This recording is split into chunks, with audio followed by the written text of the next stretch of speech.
문과라서 죄송하다는 뜻의 문송합니다라는 표현이 우리 사회에서 심심치 않게 쓰인 지도 꽤 된 것 같습니다. 수학이나 과학 등의 이야기 주제를 이해하지 못할 때 농담조로 사용하기도 하고 또 지나치게 좁은 인문계열 졸업생의 취업문을 한탄할 때 쓰이기도 하죠. 실제로 취업 포털 인포르트에 따르면 기업이 공학계열 출신의 신입사원을 선호하는 현상은 해가 갈수록 더 뚜렷해지고 있다고 합니다. 그만큼 인문계열에 대한 선호도는 점점 더 낮아지고 있다고 볼 수 있겠죠. 오랜 경기 침체 속에서 주요 대기업이 일찍이 전기전자와 신재생 에너지에 집중 투자를 하고 있기 때문에 이런 현상은 필연적이라고 전문가들은 말을 합니다. 하지만 4차 산업혁명으로 일컬어지는 새로운 산업 패러다임에 인문학이 필수 요소라는 목소리도 점점 커지고 있죠. 소크라테스와 점심 식사를 함께 할 수 있다면 기술 전부를 내줄 수도 있다고 말한 스티브 잡스처럼 말이죠. 그리고 오늘 우리 청산유수를 찾아주신 이분 앞에서는요. 문송합니다라는 표현이 참 무색해질 것 같습니다. 신동은 기자님을 큰 박수로 자리에 모셔볼게요.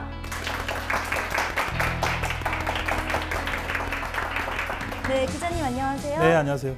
오늘 어떤 이야기 들려주실 건가요? 저는 아마도 4차 산업혁명 시대를 살아가는 문과생들의 마음가짐 이런 것에 대한 얘기를 들려드리고 싶습니다. 그를 위해서 전기통신을 처음으로 발명했던 사무엘 모스에서 시작해서 지금 스티브 잡스에 이르기까지 IT의 역사를 한번 되돌아보고요. 그 속에 숨어있는 기술뿐만이 아니라 그 기술이 개발되는 과정에서 수많은 사람들의 이야기, 인간적인 면모 그런 것들을 들려드리고 싶습니다. 아마도 그런 걸 들려드리면 4차 산업혁명이 아무리 거세게 온다고 하더라도 문과생들은 또 문과만의 가치를 찾을 수 있지 않을까 그렇게 생각됩니다. 이 헤쳐나가기 힘든 4차 산업혁명 속에서 문과도 헤쳐나갈 수 있는 길을 알려주신다고 하니까 굉장히 기대가 되는데요. 오늘 강연 잘 부탁드립니다. 네, 고맙습니다. 생각이 흐릅니다. 청산유수. 신동은 기자님의 강연을 큰 박수로 청해보겠습니다.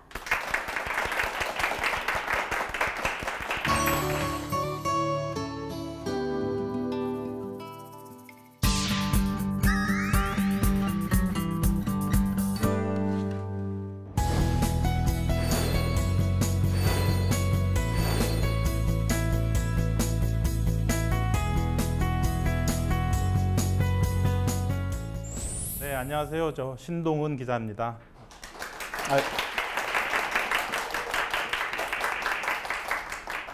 제가 오늘 들려드릴 이야기의 제목은 모스에서 잡스까지라고 잡아봤습니다. 잡스는 다들 잘 아실 테고요. 모스는 사무엘 모스, 전기통신, 우리 모스 보호라고 하는 데서 알고 계시죠? 네. 전기통신을 최초로 발명하신 분, 이 모스입니다. 그래서 모스에서 잡스까지 이를 통해서 통신기술이 어떻게 세상을 변화시켰는지 그 이야기를 여러분께 들려드리고요.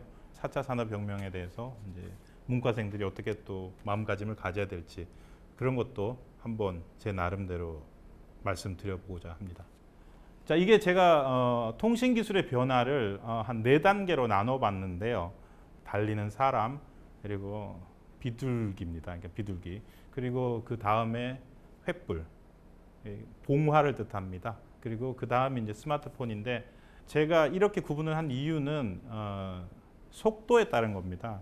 속도. 이렇게 이제 통신 기술은 결국 속도를 빨리 하는 단계를 따라서 발전을 해왔는데 우리가 휴대폰뿐만이 아니라 인간이 어떤 속도로 어떤 통신 기술을 발전시켜 왔는지를 본다면 처음에는 어떤 소식을 전하는 방법은 사람이 직접 전하는 그 방법밖에 아마도 없었을 거예요.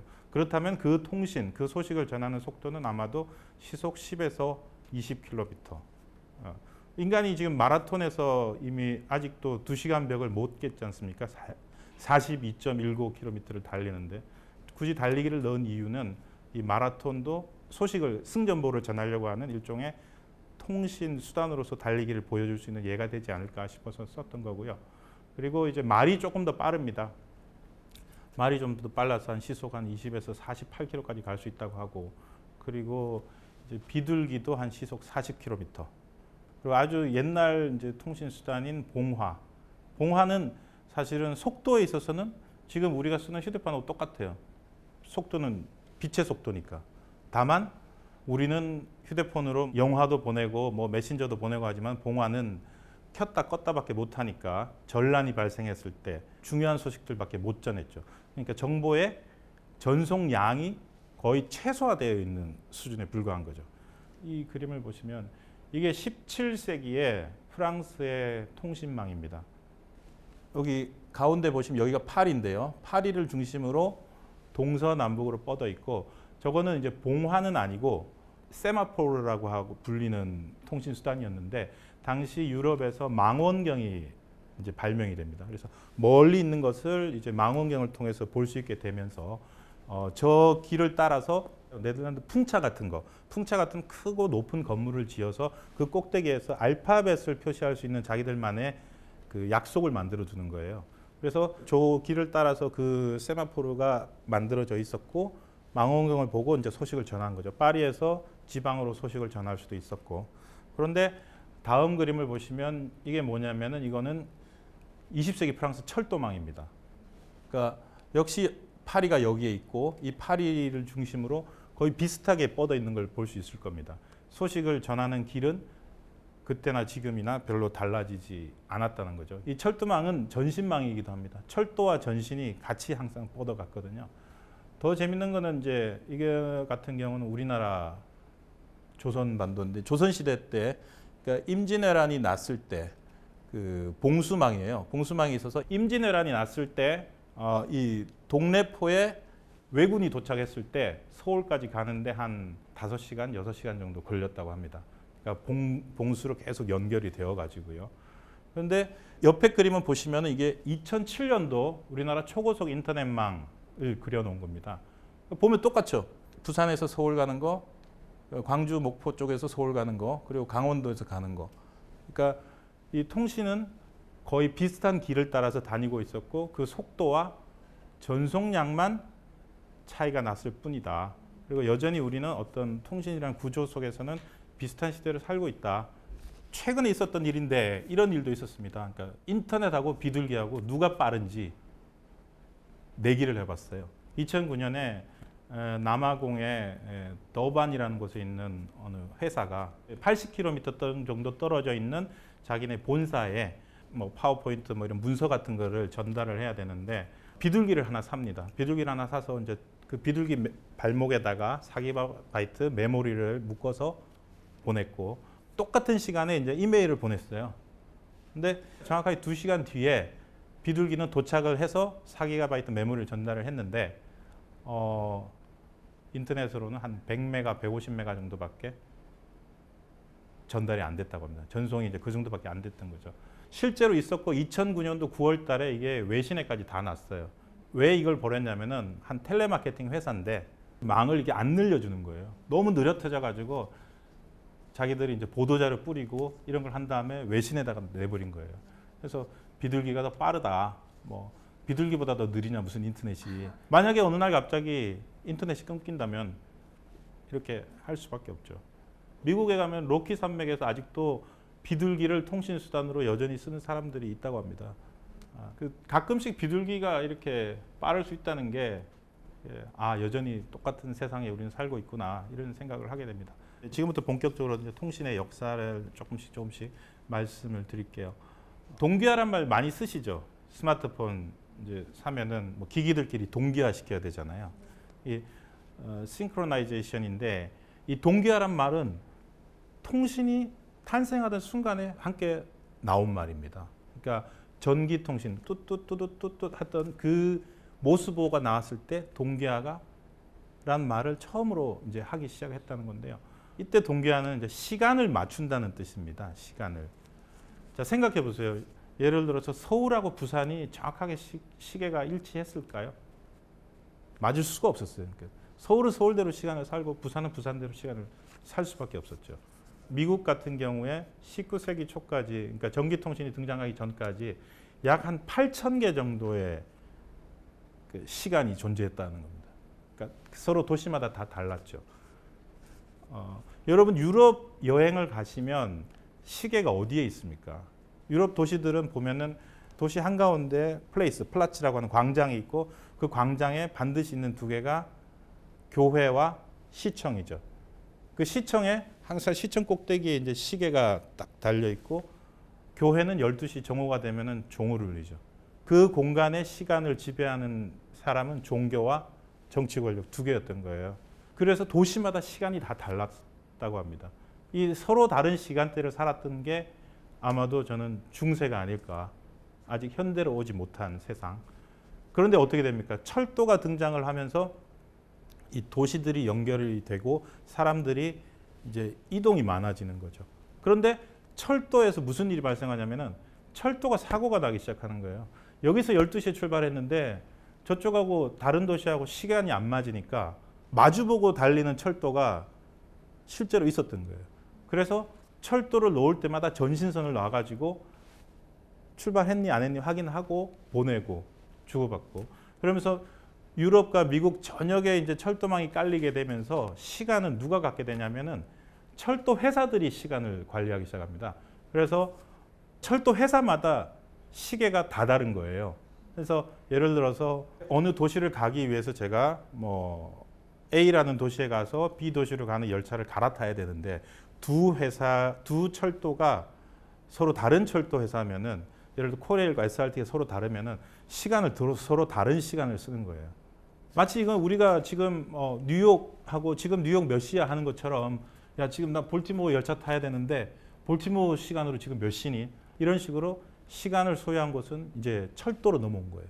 그것도 너무너무 불편했기 때문에 표준시를 만들자라고 해서 이제 드디어 이제 미국 같은 경우에 표준시를 맞추게 됩니다. 1883년이라고 하는데요. 이미 이제 그 전제 조건은 전 도시가 다 이제 전신으로 연결이 되어 있고 워싱턴 시간으로 12시를 기해서 우리 요즘 15 하듯이 뚜뚜뚜뚜 하는 순간 이제 시계를 딱 맞춘 거죠. 그러면서 사람들이 다 같은 시간대에 살게 된 그때부터 아마도 우리 현대가 시작되지 않았느냐. 이 동기화를 통해서 통신을 통해서 인류는 이제 현대로 넘어왔다. 저는 그런 말씀을 드리고 싶습니다. 그래서 이 동기화가 되니까 어떻게 됐습니까? 세상이 어마어마하게 이제 좁아진 거예요. 좁아진 세상을 실감할 수 있게 해준 것은 미디어였습니다. 이제 당시는 신문이 유일했죠. 신문은 원래도 통신이 등장하기 전에도 신문은 있었어요. 각 동네마다, 지역마다 신문이 있었어요. 나름대로 이제 미디어를 이용을 하고 있었는데 예를 들어 미국이라면은 유럽에서 나오는 이야기들은 거의 뭐 믿거나 말거나 수준이었다는 거죠. 그런데 이 통신을 통해서 세상이 좁아지면서 비로소 이제 사실 보도를 해야 되겠다는 어떤 의식도 생기고 했던 겁니다. 대표적으로 통신통에서 신문이 어떻게 바뀌었냐면 속보가 가능해졌습니다. 속보. 어저께 있었던 일을 바로바로 전해줄 수 있는 일이 이제 가능해졌는데요. 한국에서도 상하이에서 있었던 상하이 홍커우 공원에서 있었던 윤봉길 의사의 폭탄 투척 사건이 있지 않습니까? 그 사건이 일어나고 바로 다음 날 보도가 됩니다. 상하이에서. 일제시대인데도. 왜냐면은 그때 이미 상하이하고 그 조선 사이에는 해저 케이블 통신선이 있었어요. 그래서 다시 이제 그 좁아진 세상 얘기로 가자면 신문이 이제 바뀌게 됩니다. 그 전까지 신문들은 속보 개념도 별로 없었고 글도 아주 길게 만연체로 썼어요. 그래서 뭐 글 잘 쓰는 문인들이 주로 소설도 발표하고 그런 공간이었는데 통신을 통해서 이제 속보가 가능해지니까 너무너무 세상에 재밌는 일들을 신문에 많이 실을 수 있게 된 거예요. 그래서 신문이 정말 재밌어졌고 전 세계 소식들 다 전할 수 있게 된 거죠.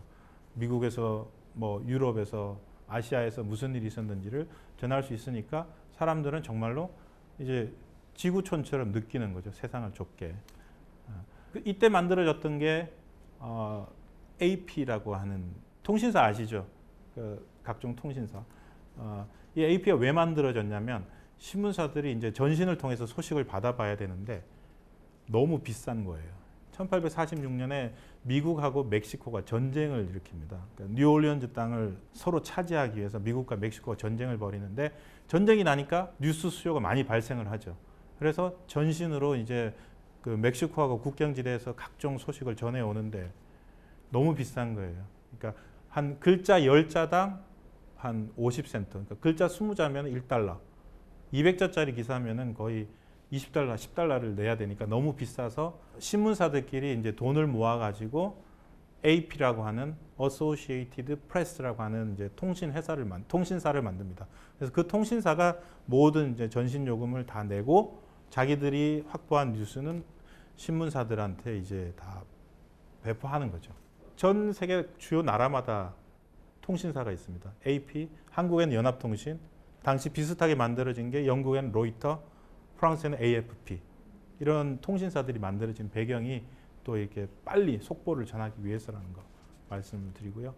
그리고 당시에 가짜뉴스 시대도 같이 왔습니다. 우리 요즘 이제 가짜뉴스 얘기 많이 하지 않습니까? 이게 스마트폰 때문이잖아요. 스마트폰 통해서 뭐 트위터, 페이스북 이런 걸 통해 새로운 미디어가 등장을 하니까 가짜뉴스가 막 범람을 한다고 해서 심각한 문제인데 당시에도 똑같았어요. 유선통신에 이어서 무선통신으로 넘어오면서 발생한 일인데 타이타닉호 사건이 큰 일을 미칩니다. 지금 두 개 제가 사진을 띄워져 있는데요. 1912년 4월 14일 날 타이타닉호가 침몰을 하죠. 뉴욕타임즈입니다. 뉴욕타임즈가 그러니까 바로 다음 날 뉴욕타임즈 신문에 이렇게 타이타닉이 빙산에 부딪힌 지 4시간 만에 이제 가라앉았다. 866명이 구조됐다. 뭐 이런 얘기를 했는데 이 신문은 더 이브닝 선이라고 하는데 Transferred in Lifeboats at Sea. 전원구조, 세월호 전원구조 비슷한 오보를 실제 한 거예요. 근데 이거 가짜 뉴스였어요.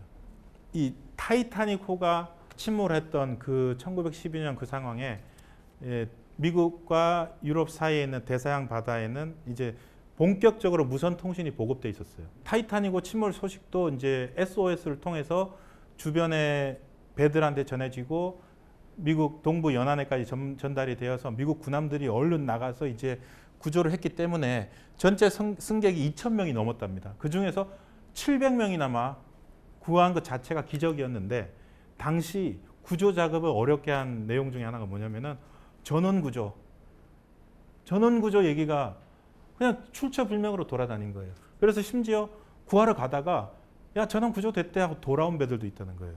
만약에 그런 배가 없었으면 좀 더 구할 수 있었겠죠.